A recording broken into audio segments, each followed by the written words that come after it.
The cat was sitting on the ambassador's chair when Kale woke from the dream about rain. Not real rain.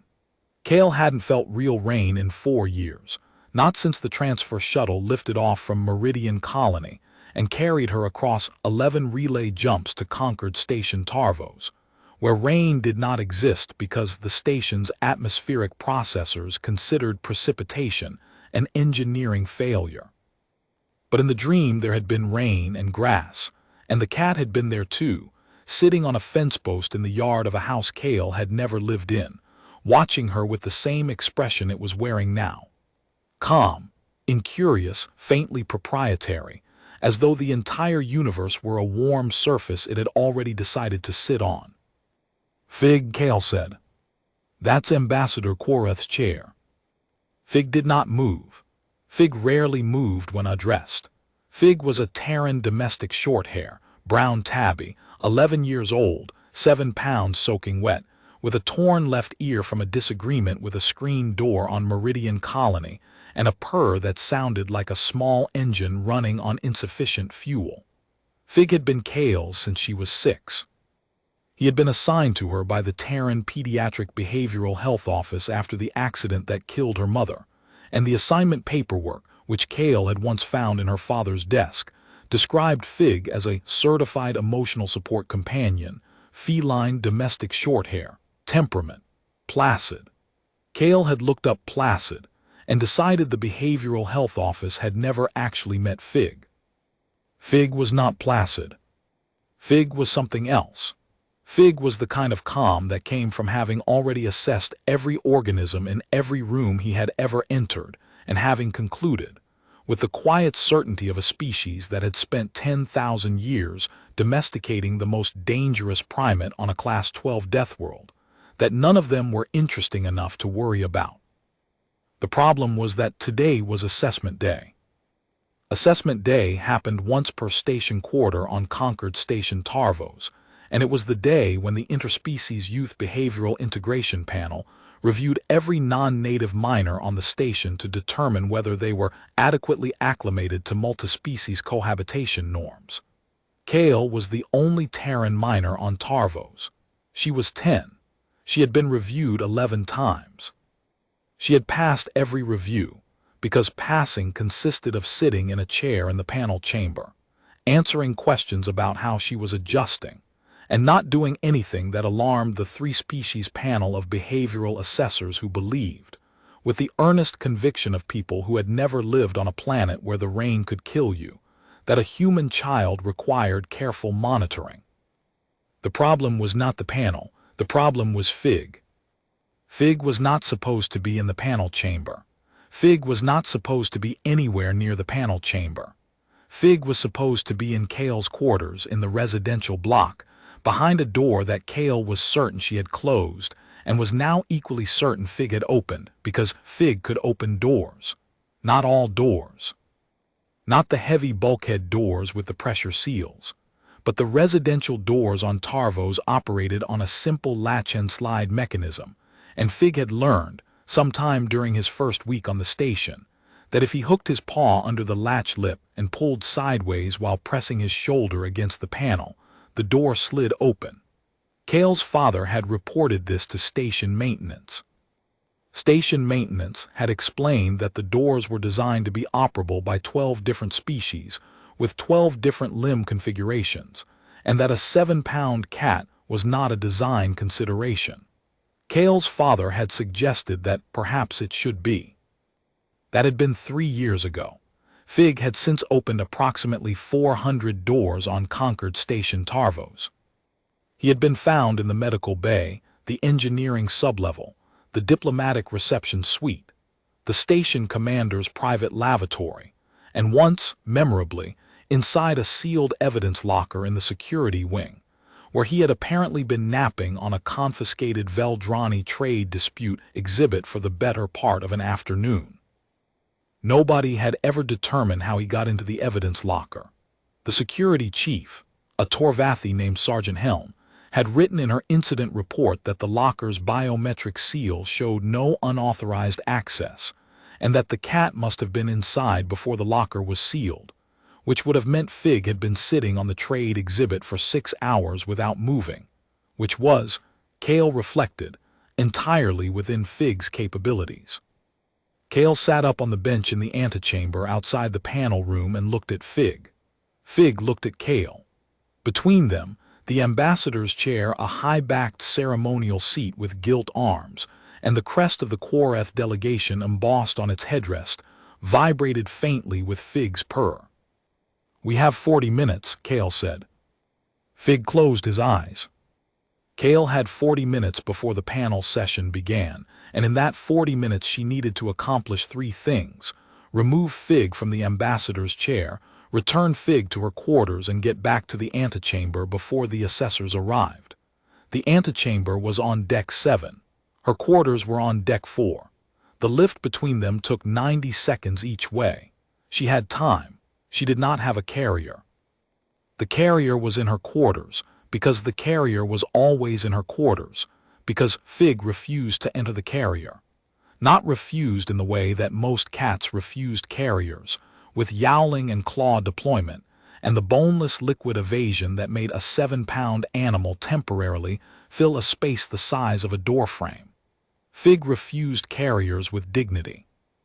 He simply looked at the carrier, looked at Cale, and then looked away, and the looking away had a quality to it that suggested that the carrier's existence was a philosophical error that Fig was choosing not to engage with. Cale had 39 minutes.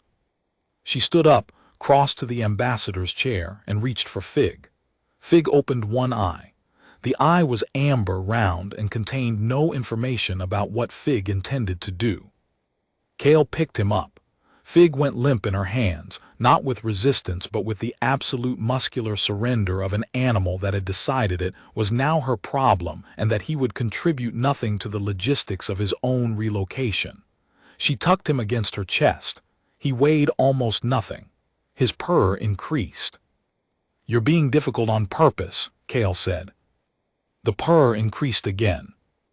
Cale carried Fig out of the antechamber, past the corridor junction, where the Tessevari honor guard stood their post, 2 tall insectoid soldiers in ceremonial carapace armor, who tracked her passage with compound eyes but said nothing, because the Tessevari honor guard said nothing to anyone ever, as a matter of doctrinal commitment, and toward the lift bank.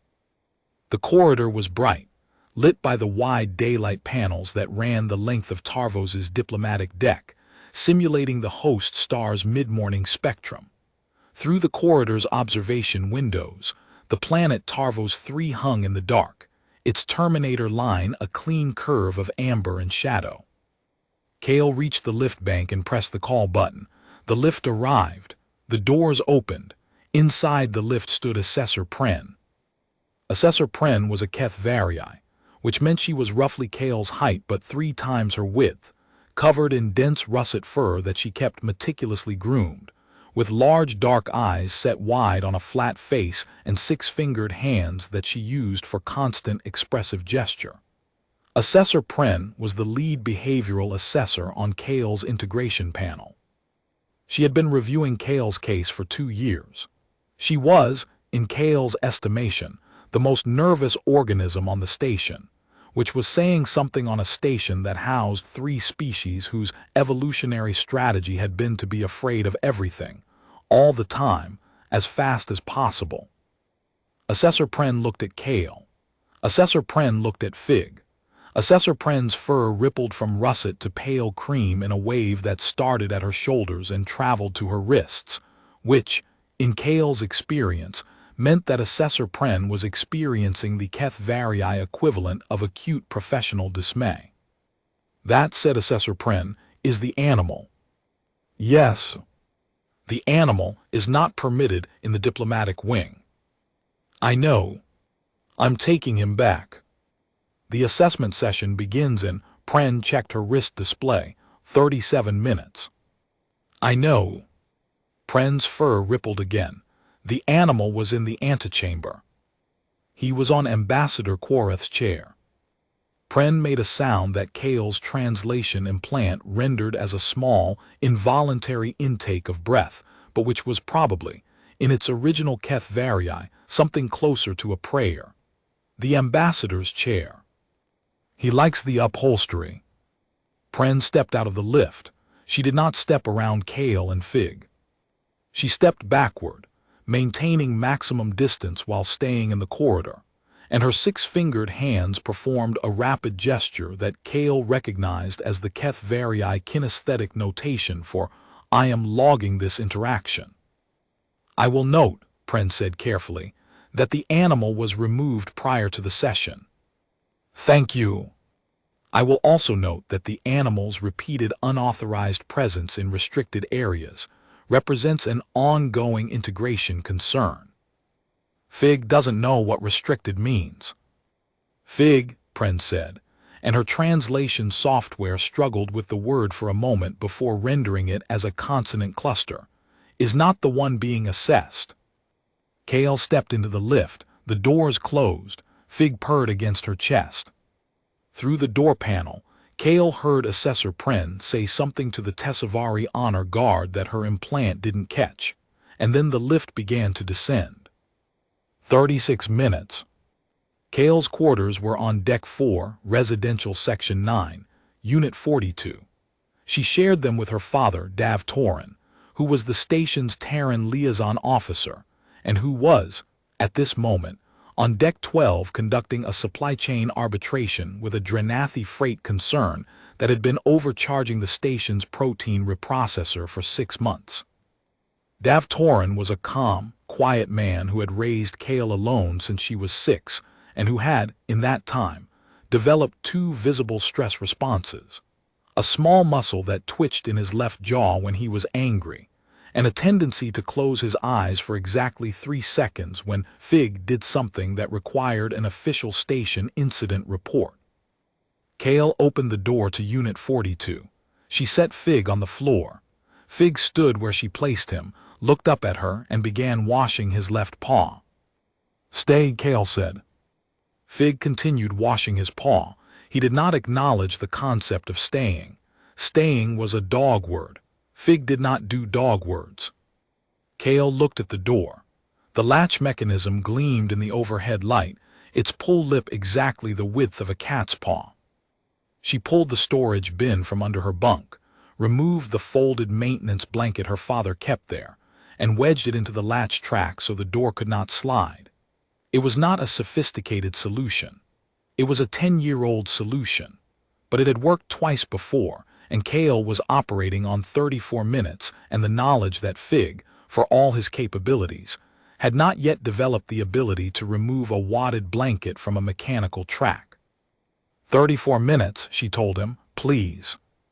Fig looked at her. The look contained neither agreement nor refusal. It contained the particular quality of feline attention that meant he was storing information and would act on it when he chose, according to criteria that did not include her preferences. She left, the door held. Kale rode the lift back to Deck 7. The corridor was busier now. A Thessic maintenance crew was replacing a light panel near Junction 12, their segmented limbs moving with the coordinated precision of a species that had originally evolved as colonial builders. A pair of Veldrani trade representatives, small, feathered, perpetually affronted, passed her walking the opposite direction, engaged in a conversation conducted entirely through plumage adjustments that Kale's implant classified as commercial disagreement, moderate intensity. One of them glanced at Kale as she passed, and Kale saw its crest feathers flatten in the reflexive Veldrani response to a recognized deathworlder. Not fear, exactly, but the polite biological acknowledgement of a species that had evolved on a world where the most dangerous thing in any given room was usually the weather, and where humans, who had evolved on a world where the most dangerous thing in any given room was frequently trying to eat you, registered as a mild atmospheric disturbance simply by existing. Kale had gotten used to that. The flattening crests, the rippling fur, the compound eyes tracking her peripheral movements with too much attention. She had learned during her 4 years on Tarvos that most alien species had some version of the same involuntary response, a small, quick recalibration in the presence of a Terran like a needle resetting on a gauge. The Keth Varii went pale. The Thesic went still. The Drenathi folded their lower arms. The Veldrani flattened their crests. None of them did it consciously. None of them could stop doing it. It was biology reacting to biology. The ancient pattern recognition of prey species detecting a predator that was not behaving like a predator, which was, in evolutionary terms, worse than one that was. What none of them did what Kale had noticed and filed away with the same quiet observational patience that Fig brought to door latches was produce that response toward Fig. Not because Fig was small, not because Fig was a cat, because Fig did not trigger the prey response. Fig triggered something else. Something that made them not afraid but confused, as though they were standing in front of an organism whose threat signature was so far beyond their calibration range that their nervous systems simply returned a null value and moved on. Fig was not a predator. Fig was a predator's house pet, and the difference, Kale had decided, was everything. She reached the antechamber. She checked the ambassador's chair. No Fig. She checked the maintenance corridor behind the diplomatic wing. No Fig. She sat down on the bench, folded her hands in her lap, and allowed herself one breath of relief. 26 minutes. At 24 minutes, Sergeant Helm walked past the antechamber on her security round. Helm was Torvathi bipedal, broad, with skin the color of wet slate, and a face that looked like it had been designed by a committee that valued structural integrity over aesthetics. She wore station security armor and carried a sidearm that Kale had never seen her draw in 4 years of service. Helm glanced into the antechamber, saw Kale, and stopped. "The cat," Helm said. "In my quarters," Kale said. "You're certain?" "I wedged the blanket in the door track." Helm looked at Kale with the expression of a security professional who had written 11 incident reports about a 7-pound animal and had not enjoyed writing any of them. "Last quarter, you wedged the blanket in the door track. The cat relocated the blanket to the bathroom sink and let itself out while you were at dinner. That was a different blanket. This one is thicker." Helm's slate-colored face did not change expression, because Torvathi faces did not change expression. Their species communicated emotional nuance through the pitch and rhythm of their speech, which meant that Helm's tone, when she spoke next, carried approximately the same emotional weight as a Terran rolling their eyes. "If the cat enters the diplomatic wing during the assessment," Helm said, "I will have to file a report." "How many reports have you filed about Fig?" 27. "And what has happened as a result of those reports?" Helm paused. The filing system created a dedicated subcategory. A subcategory. For the cat, it is the only individual animal on the station with its own incident classification. The designation is Fauna Terran Domestic. The station commander approved it after Incident 19. Incident 19 was when Fig got into the commander's lavatory. The commander found the cat on the heated towel rack. The commander's report noted that the cat appeared comfortable and that the towel rack appeared to be set to the cat's preferred temperature, which the commander had not previously known was adjustable. Kale almost smiled. She caught it and held it at the corners, because smiling during the pre-assessment period felt like tempting something. "He's in my quarters," she said. "The blanket is in the track. It's going to be fine." Helm looked at her for another moment, then resumed her security round. Her boots clicked against the deck plating with the measured rhythm of someone who had been walking the same corridors for years, and who had, in that time, learned to check the top of every cabinet, behind every console, and under every heated surface for a 7-pound brown tabby with a torn ear who should not have been there. 22 minutes. At 22 minutes, Assessor Pren returned with the other 2 panel members. Assessor Galhane, a Thesic tall, insectoid formal with compound eyes that refracted the corridor light into amber facets, and Assessor Tosk, a Drenathi gray-blue skin, 4 arms, the lower pair folded, the upper pair holding a data tablet the size of a serving tray. They filed into the panel chamber, which was a bright, wide room with a curved table at one end and a single chair for the subject at the other. The room was lit by a full-spectrum daylight dome overhead that made everything look like noon on a planet Kale had never visited. Kale took her seat. The assessors took theirs. Pren arranged her data screens. Galhane adjusted his translation matrix. Tosk folded all four arms and studied Kale with the calm professional interest of a species that cataloged everything. Quarterly integration assessment, Pren began. For Terran minor Kale Torin, age 10 standard, 4th year of residency. Assessor Pren presiding. Let the record note that the subject's emotional support animal is currently secured in the subject's residential unit and is not present in the chamber. Noted, said Galhane. Noted, said Tosk. Kale, Pren said, how would you describe your social integration this quarter? Fine, Kale said. Pren waited. Kale waited. This was the part of the assessment where Pren hoped Kale would elaborate, and Kale did not elaborate, because Kale was 10 and because fine was, in her professional opinion, a complete sentence. Could you expand on that? Pren said. I attended class. I completed my assignments. I ate in the canteen. I slept the recommended hours. I did not bite anyone. Galhane's compound eyes flickered. The phrasing is noted. I'm joking, Kale said. Terrans joke. We are aware that Terrans joke, Galhane said. The taxonomy of Terran humor remains a subject of ongoing study. Pren made a note. And the animal, how has the animal's behavior been this quarter? Fig's been fine. Define fine in this context. He sleeps, he eats. He sits on things, he purrs.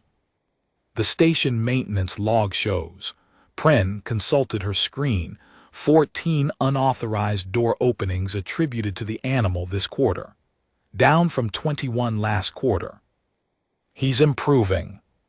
He was found in the diplomatic reception suite during the Veldrani Trade Summit. He wasn't doing anything. He was sleeping on the buffet table. The Veldrani delegation filed a formal inquiry. They thought he was a decorative centerpiece. Pren's fur rippled. Galhane made a sound that the translation implant interpreted as either amusement or respiratory distress. Tosk unfolded one lower arm and made a note on his tablet. There was also, Pren said, consulting her screen again, the canteen incident. Which one? The one involving the Thessic commander's lunch. Kale shifted in her chair. Commander Vrel left his tray unattended. Fig investigated. The animal consumed a portion of the commander's nutritional supplement. He licked the protein gel. He didn't consume it. He licked it, decided he didn't like it, and walked away. Commander Vrel's report describes the incident differently.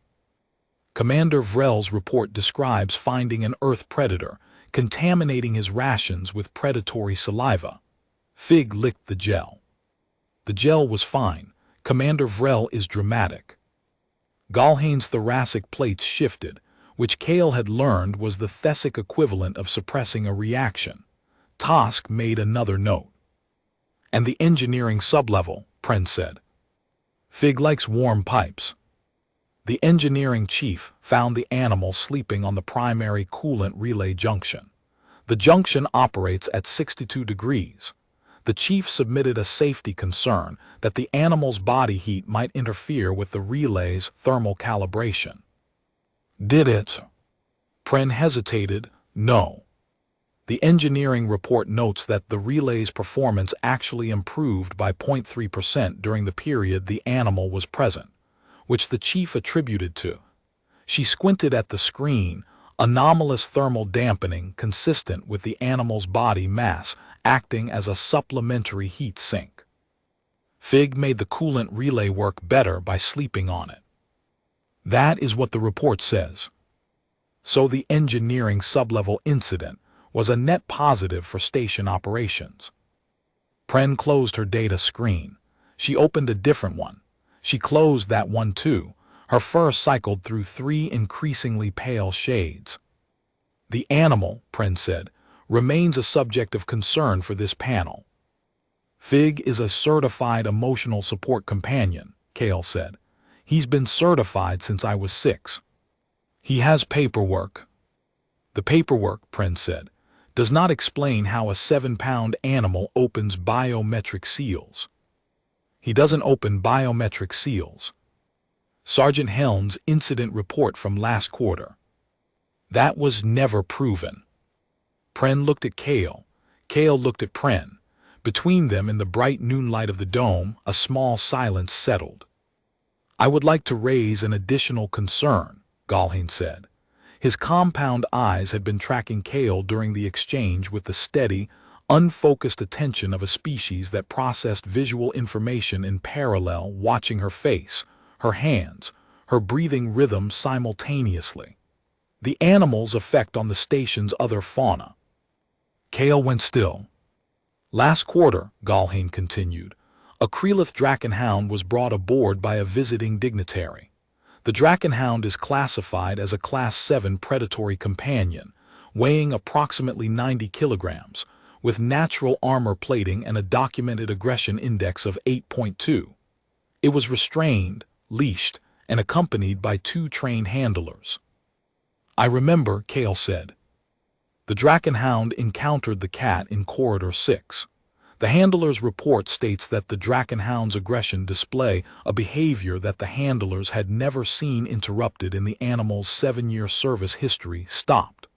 The animal lowered its head, tucked its tail, and refused to continue down the corridor until the cat had passed.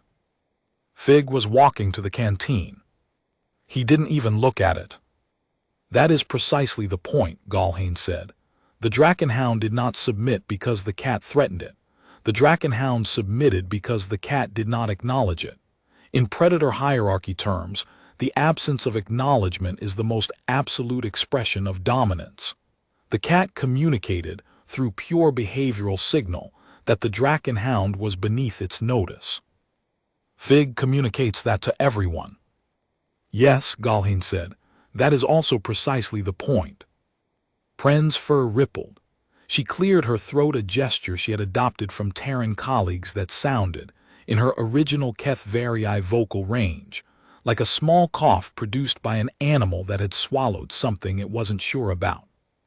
I would like, Pren said, to discuss the animal's continued presence on the station in the context of your behavioral development. The panel's concern is not with the animal itself, but with whether the animal's presence is supporting your integration or complicating it. Specifically, we are concerned that the door opened. Not the main door, the side door, the small service entrance that connected the panel chamber to the maintenance corridor behind the diplomatic wing. The door that was, according to station schematics, accessible only to maintenance personnel with Level 3 clearance, and equipped with a pressure latch that required 18 kilograms of lateral force to disengage. Fig walked in. He walked in the way he walked into every room, without hurry, without announcement, with the absolute calm of an organism that had never once doubted its right to be anywhere. His torn left ear caught the dome light. His amber eyes swept the room. His tail was up, curved at the tip, which in cat body language meant something between I am content and this territory is now mine.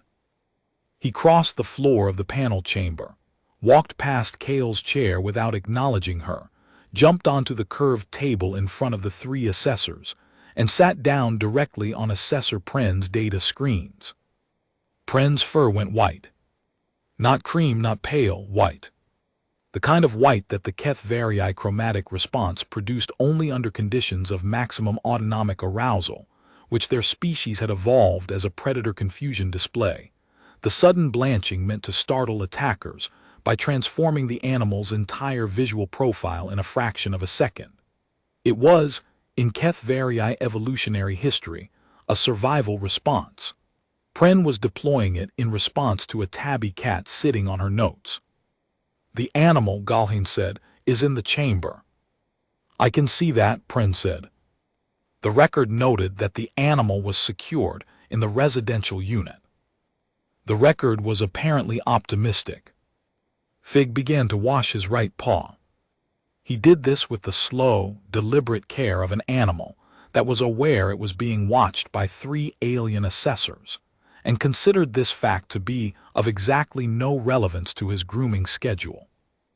Kale closed her eyes, not for 3 seconds the way her father did, for 5. When she opened them, Fig had finished his right paw and was starting on his left, and Assessor Tosk was leaning forward with all 4 arms braced on the table, studying Fig with an expression that Kale's implant classified as intense professional interest. The maintenance corridor, Tosk said. That door requires 18 kilograms of lateral force on a pressure latch. It does, Pren said. The animal weighs 7 pounds, approximately 3.2 kilograms. It does. Tosk looked at Fig. Fig looked at Tosk. Tosk's gray-blue skin shifted toward a darker shade, which in Drenathi chromatophore language meant he was thinking very carefully about something he did not have a category for. The latch mechanism, Tosk said, operates on a fulcrum and lever principle. A sufficiently precise application of force at the optimal angle could, theoretically, allow a mass significantly below the design threshold to disengage the latch. The animal would need to identify the fulcrum point, apply force at the correct vector, and maintain pressure while using its body weight as a counterbalance against the door panel. You're saying the cat did physics, Kale said. I'm saying the cat solved a mechanical problem through empirical observation and iterative application. Fig opens doors, Kale said. He's been doing it since he was 3. 3 years old. 3 years old, on Meridian Colony, the screen door, then the kitchen cabinet, then the bedroom door, then the bathroom door, then my father's office, then the supply shed, then the neighbor's gate, but that one might have been the wind. Tosk made a note. Then he made another note. Then he opened a second application on his tablet and made a third note in what appeared to be a personal research file. I would like to request, Tosk said, a formal observation period of the animal's problem-solving behavior. This is an integration assessment, Pren said, her fur still hovering between white and pale cream, not a xenobiological research grant. The two are not incompatible. They are explicitly incompatible. The panel's mandate is to assess the child's acclimation, not to study her cat. The cat, Galhane said, and his compound eyes tracked Fig's paw movements with the resolution of an organism evolved to detect insects at 40 meters, is relevant to the child's acclimation. The child's acclimation is the panel's mandate. Therefore, the cat is within the panel's mandate. Pren opened her mouth. Pren closed her mouth. Fig finished his left paw and began cleaning behind his torn ear, leaning into the motion with a slight rocking that pushed Pren's topmost data screen 6 centimeters to the left. I would like to resume the assessment, Pren said. Of course, Galhane said. Kale, you stated that your integration this quarter has been fine. I'd like to explore. Fig lay down on Pren's data screens. Not curled up, stretched out. The full 7-pound length of him, from torn ear to tail tip, laid out across the active display surface like a draft of warm fur across a reading desk. The screens beneath him flickered, registered his body heat as touch input, and began scrolling through records at high speed. Pren's assessment questionnaire disappeared. Her personnel file opened. Her private calendar appeared briefly. A requisition form for a replacement desk lamp populated itself and submitted. Your screens, Kale said. I am aware of my screens. He's warm, cats like warm things. The screens are warm. Pren looked at Fig. Fig looked at nothing. Fig had closed his eyes and begun to purr, and the purr vibrated through the data screens and into the table surface and faintly into the floor, so that the entire panel chamber hummed at a frequency that Kale knew from experience was approximately 25 Hz, which was, According to the veterinary literature her father kept on his shelf, the frequency range associated with bone density maintenance and tissue repair in Terran mammals. The vibration, Galheen said, he was very still. His compound eyes had stopped tracking and were fixed on Fig with the absolute attention of a species that processed environmental frequencies as primary sensory data. What is that vibration? Purring, Kale said. He does that when he's comfortable. What is its function? Nobody's completely sure. The research says it might promote healing, or it might just mean he's happy, or both. The frequency is in the subharmonic band that our species uses for, Galheen paused, for calming brood nests. When the hatchlings are distressed, the brood attendants produce a similar frequency through thoracic resonation. It is considered, another pause, it is considered sacred. Kale looked at Galheen. Galheen was a Thesic assessor with 40 years of interspecies behavioral review experience, and he was staring at a tabby cat on a data screen with an expression that Kale's translation implant struggled to classify and eventually settled on reverence. He's just purring, Kale said. The effect is not reducible to the mechanism. 12 minutes had passed since Fig entered the room. The assessment was supposed to take 30. The assessment was not happening. What was happening was that Fig was lying on Pren's data screens, purring at 25 hertz, and 3 alien assessors were trying to categorize an animal that did not fit their categories. The door opened again, the main door this time. Ambassador Quareth entered. Ambassador Quareth was Tessavari, tall, armored, insectoid, with interlocking chitin plates the color of old bronze and 4 articulated limbs that clicked against the floor with the precise cadence of a species that had evolved its own martial rhythm into its gait. Quareth was the senior Tessavari diplomatic representative on conquered station Tarvos, and she outranked everyone in the room by approximately 7 pay grades. She wore formal ambassadorial regalia, a draped sash of deep crimson over her thoracic plates, with the diplomatic seal of the Tessavari conquered embossed in copper at her left shoulder joint. I was informed, Quareth said, that an earth animal was found on my chair. Ambassador, Pren said, and her fur cycled through 3 shades of distress in 2 seconds. I assure you. I was also informed, Quareth said, that the animal is now here. She looked at Fig.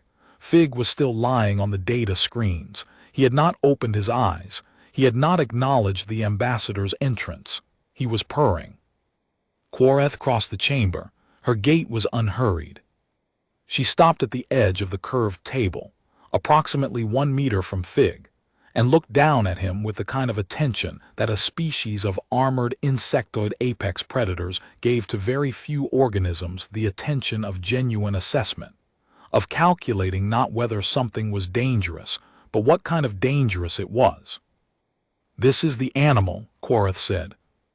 This is Fig, Kale said. Fig. Short for Figaro. I named him when I was 6.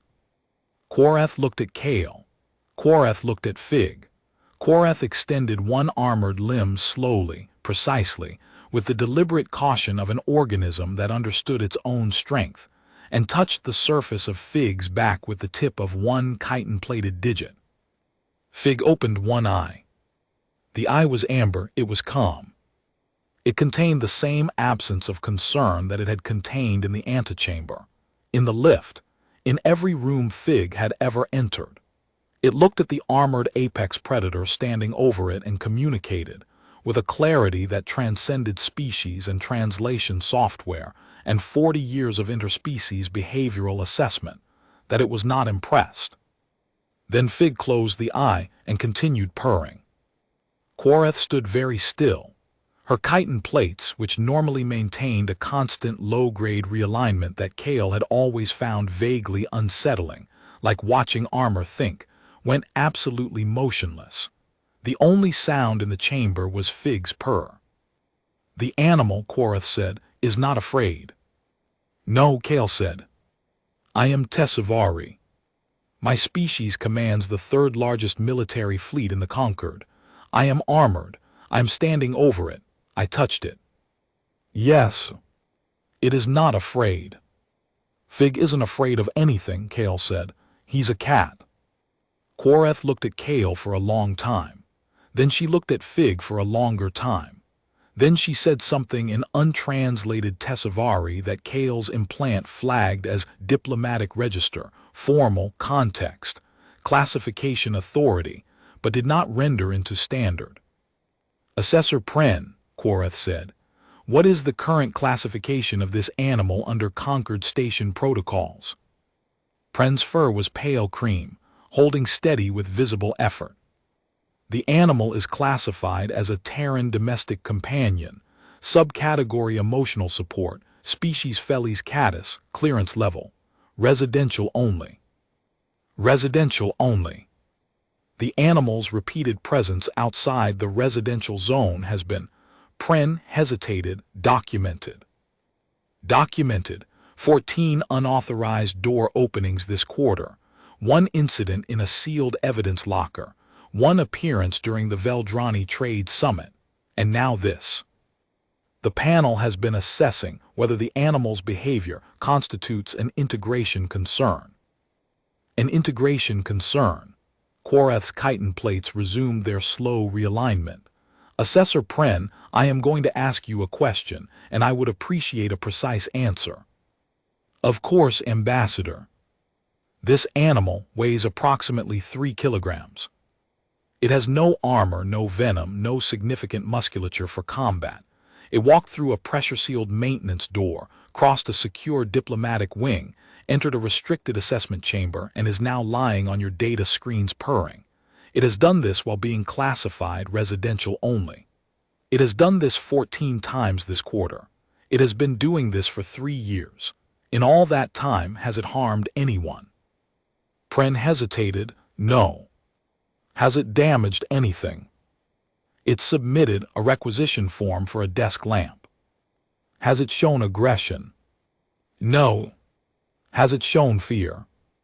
Pren looked at Fig. Fig was asleep. His purr had settled into the low, steady frequency that meant he was genuinely unconscious, and not merely pretending to be unconscious, which was a distinction Kale had learned to make by the age of 7. No, Pren said, it has not shown fear. Then what it has shown, Quoreth said, is that your security protocols are inadequate to contain a 3-kilogram Earth animal, and that the animal's response to every containment failure is to sit down and go to sleep. Pren said nothing. Galhane said nothing. Tosk made a note. I will tell you what I see, Quoreth said. She turned to face the full panel. Her chitin plates settled into the locked configuration that Kale had learned to recognize as the Tesavari formal address posture, the stance their species adopted when they were not discussing but declaring. I see a deathworld organism, a small one, from a planet classified as a Class 12 threat environment, a world that generates apex predators as a byproduct of its basic ecology, where the weather kills, the plants compete, the insects hunt in coordinated swarms, and the dominant species tamed fire before it tamed itself. I see an animal that was born on that world and that lives in the same domestic space as the world's most dangerous sapient species, and I see that the relationship between them is not captivity, not control, not domestication in the way we understand it. The animal chose. 10,000 years ago on that death world, this animal's ancestors walked out of the fields and into the settlements and sat down, and nobody asked them to, and nobody could have stopped them, and they have been sitting wherever they choose ever since. Quoreth paused. Fig purred. This animal does not assess threats because, on its world, it was surrounded by threats so constant and so varied that its species internalized threat as a baseline condition and then decided it was boring. It sits on my chair because my chair is a surface. It lies on your screens because they are warm.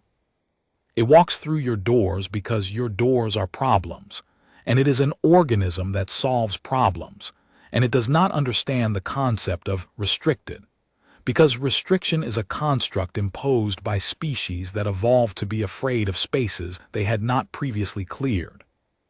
She looked at Fig. Fig was still asleep. His purr had not changed frequency or volume. An ambassador of the third largest military power in the Conquered was delivering a formal address about him, and he was asleep, and the fact that he was asleep was, in itself, the most comprehensive confirmation of everything Quoreth was saying. I have served as diplomatic representative on 14 stations across 3 sectors, Quoreth continued. I have been in rooms with every apex predator the Conquered recognizes. I have negotiated with the Thessic battle queens, the Drenathi guild masters, the Veldrani trade barons. I have sat across the table from organisms that could have killed everyone in the room and knew it. None of them, not one, has ever responded to my presence the way that animal did not respond. It did not register me. I touched it. I stood over it. I am armored. I am apex. And it did not care. It opened one eye, confirmed I was not interesting, and went back to sleep. She turned back to the panel. This animal is not an integration concern. This animal is the most acclimated organism on this station. It has been acclimated since the moment it arrived. Your security protocols are not inadequate because the animal is clever. They are inadequate because they were designed to contain organisms that care about being contained. This animal does not care. It will never care. You are attempting to restrict an organism that has spent 10,000 years domesticating a deathworld, and you are surprised that it finds your doors unpersuasive. She paused again. The room was very quiet. The child is doing fine. Kale felt something shift in the room. Not a sound, not a movement, something in the quality of the silence. The 3 assessors were looking at Fig with an expression she had never seen on any of their faces during any of the 11 previous assessments. They were looking at Fig the way her father looked at Fig when he thought Kale wasn't watching, with the quiet recognition that the small, warm, impossible animal on the table was something they did not have a word for. Tosk spoke first. I would like to enter a motion. This is an assessment, not a legislative session, Pren said, but her fur had begun to settle back toward russet, which meant the worst was over. I would like to enter a motion, Tosk repeated, to reclassify the animal. Current classification: domestic companion, residential only. Proposed classification: unrestricted diplomatic zone companion, clearance equivalent to the handler. The handler is 10 years old. The handler's clearance allows access to the diplomatic wing for assessment purposes. The animal is clearly going to access the diplomatic wing regardless of its clearance. Reclassification formalizes the reality and eliminates the ongoing maintenance and security incident reports that are, I note, consuming approximately 4 hours of station administrative time per quarter. Pren looked at the motion. Pren looked at Fig. Pren looked at Kale. Would the reclassification, Pren said slowly, require the animal to wear identification? Standard protocol would mandate a collar tag with clearance encoding, Tosk said. Fig has a collar, Kale said. He has a tag. It has his name and my father's comm frequency. A diplomatic zone clearance tag would need to be. Tosk consulted his tablet, Conquered Standard, trilingual, with a biosignature strip. Can it be attached to his existing collar? I see no reason it cannot. Then okay, Kale said. But he's going to sit on whatever he wants to sit on. That's not a negotiation. Quoreth made a sound. The sound was brief, low, and rhythmic, and Kale's translation implant failed to parse it entirely, returning only a context flag. Tessavari diplomatic register, acknowledgement of an equal. When Kale thought about it later, she decided it was the closest a Tessavari came to laughing. The motion, Quoreth said, has my endorsement. Ambassador, the panel's mandate is to assess whether the child is acclimated. The child is acclimated. The child's animal is more acclimated than your security protocols. pass the assessment, file the reclassification, and issue the tag. I will have my adjutant send you the form. Pren closed her eyes. Not for 3 seconds the way Kale's father did. For 7. When she opened them, Fig was awake and looking at her, and his amber eyes contained nothing, no threat, no request, no agenda, just the calm, total presence of an animal that had already decided how this was going to end and was waiting for the room to catch up. Assessment result, Pren said, passed unanimously, with a recommendation for companion animal reclassification to unrestricted diplomatic zone status, pending clearance tag issuance. Noted, said Galhane. Noted, said Tosk. Noted, said Quorath, and her chitin plates clicked once, sharply, in what Kale recognized as the Tessavari punctuation for a matter formally closed. Fig stood up on Pren's data screens. He stretched the long, luxurious, full-body stretch that cats performed when they had been lying on a warm surface for exactly as long as they intended to, and not 1 second more. He stepped off the screens, stepped off the table, landed on the floor without sound, and walked to Kale. He sat at her feet, he looked up at her, he purred. Kale picked him up and held him against her chest, and his purr vibrated through her ribs, and she felt what she always felt when she held him. The warm, steady, unreasonable certainty that everything was going to be fine, not because anything in the universe guaranteed that, but because Fig had decided it would be, and Fig had never once been wrong. She thought about the night after her mother died. She had been 6.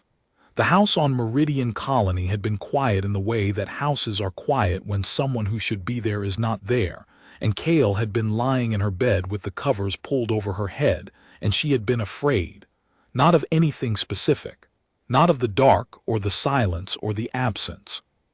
Afraid of the feeling that the world had become a place where things were taken away, and that nothing she could do would prevent the next taking. Fig had been new then, 3 months old, a kitten, small enough to fit in both her hands.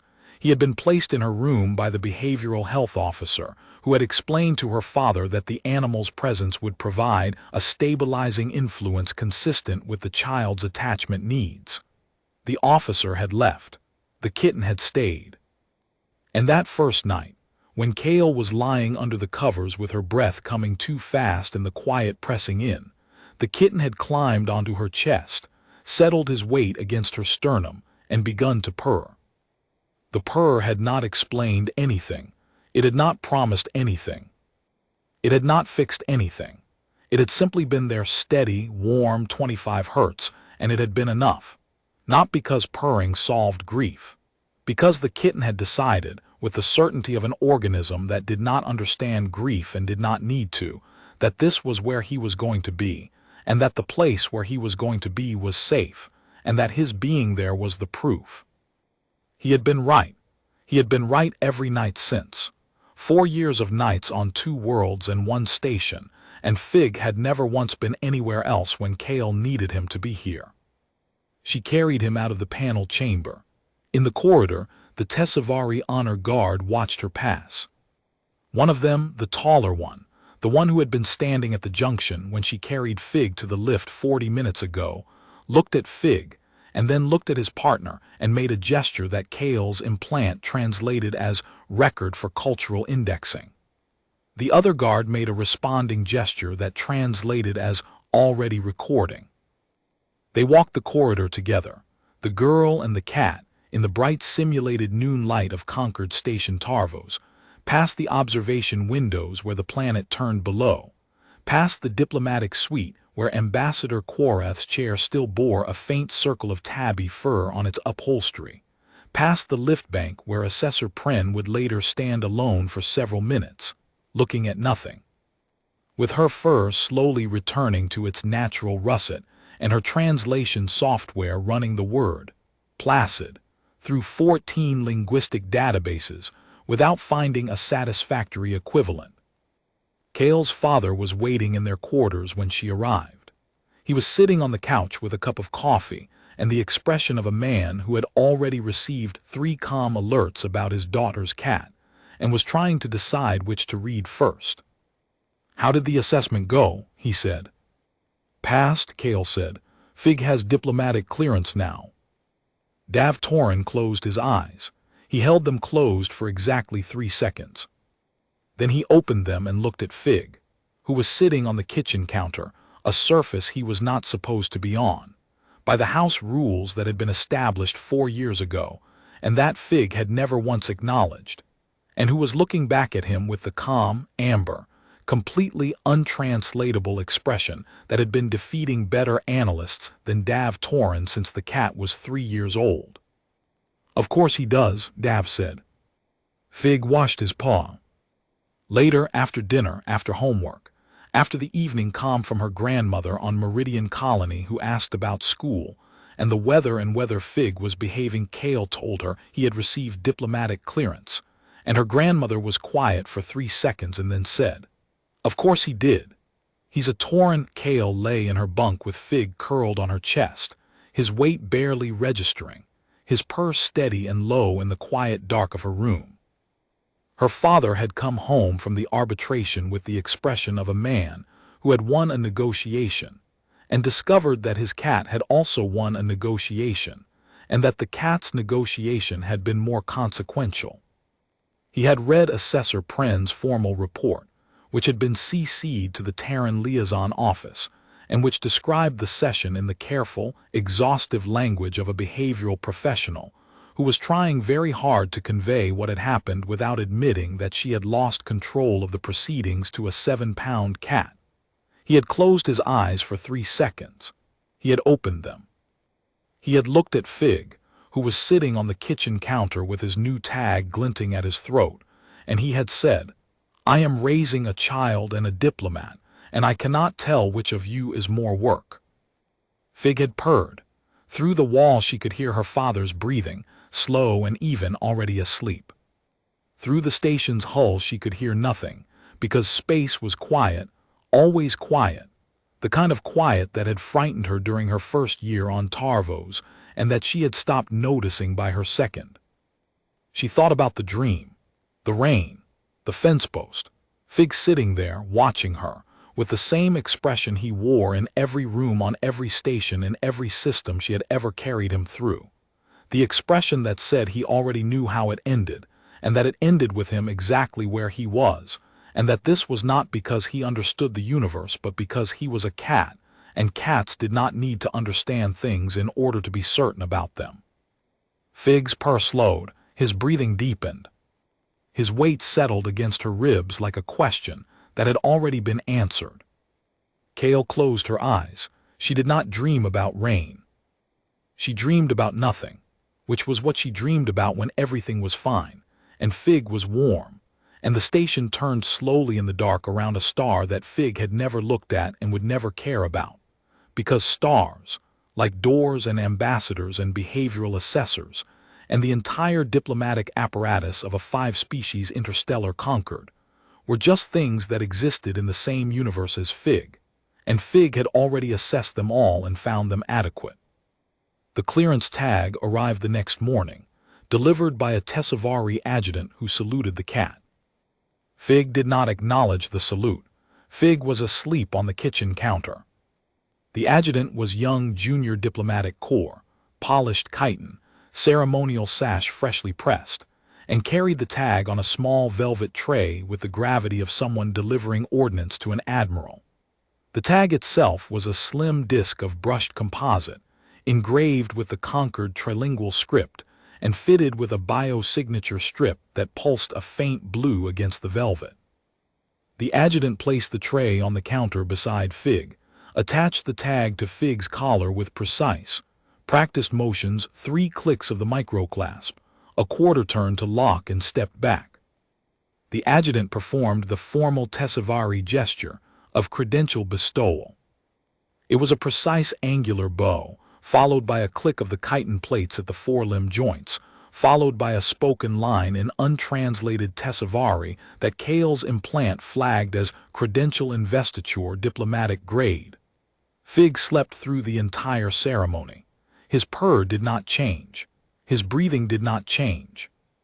The bio-signature strip on his new tag pulsed blue against his collar, and the adjutant, who had presumably rehearsed this moment with the expectation that the recipient would at minimum be awake, stood at attention for several seconds of silence that stretched toward awkwardness. The adjutant looked at Cale. "The ambassador wished me to convey," the adjutant said, "that the animal is welcome in the diplomatic wing at any time." "Thank you," Cale said. "The ambassador also wished me to convey that she has instructed station maintenance to adjust the upholstery on her chair to the thermal retention specification preferred by Terran domestic felines." Cale looked at the adjutant. The adjutant looked at Cale. Between them, Fig purred in his sleep, and the new clearance tag caught the morning light and threw a small blue spark across the wall. "Tell the ambassador," Cale said, "that Fig says thank you." "The ambassador," the adjutant said, with the absolute diplomatic composure of a species that had been conducting interstellar diplomacy for 900 years, "will be pleased." The adjutant left. Cale sat at the kitchen table, eating breakfast, watching Fig sleep on the counter with his new tag glinting at his throat, and she thought about what Quoreth had said. That Fig was the most acclimated organism on the station. That the small, warm, 7-pound animal who opened doors and sat on chairs and purred at 25 hertz, and had never, in 11 years of existence, shown the slightest interest in being afraid of anything, was what acclimation looked like when it came from a world that had already taught you everything the universe had to offer in the way of things to be afraid of, and you had looked at all of them, and yawned, and gone to sleep. Fig woke up. He looked at Cale. He jumped off the counter, walked to the door, hooked his paw under the latch lip. The blanket had been removed. Cale's father had kneaded it back and slid the panel open. He walked into the corridor without looking back. Cale finished her breakfast, rinsed her plate, and followed him, because that was what you did when your cat had diplomatic clearance and the run of a 5-species interstellar station, and the quiet, absolute, mischievous certainty that the universe was his to walk through, and you were welcome to come along. She was welcome. She always had been. That was the whole point. That had always been the whole point. Fig knew it. He had known it since she was 6 years old and afraid of everything, and he had climbed onto her chest and purred until she wasn't, and he had not stopped since, and he would not stop, because that was what he did, and because stopping was not a concept that applied to a 7-pound tabby cat from a deathworld who had decided, at the age of 3, that his purpose was to sit on whatever needed sitting on, open whatever needed opening, and keep one small human girl company, while the universe sorted itself out around them. The universe, in Fig's experience, always sorted itself out. It just needed time and a warm surface and someone who was willing to stay.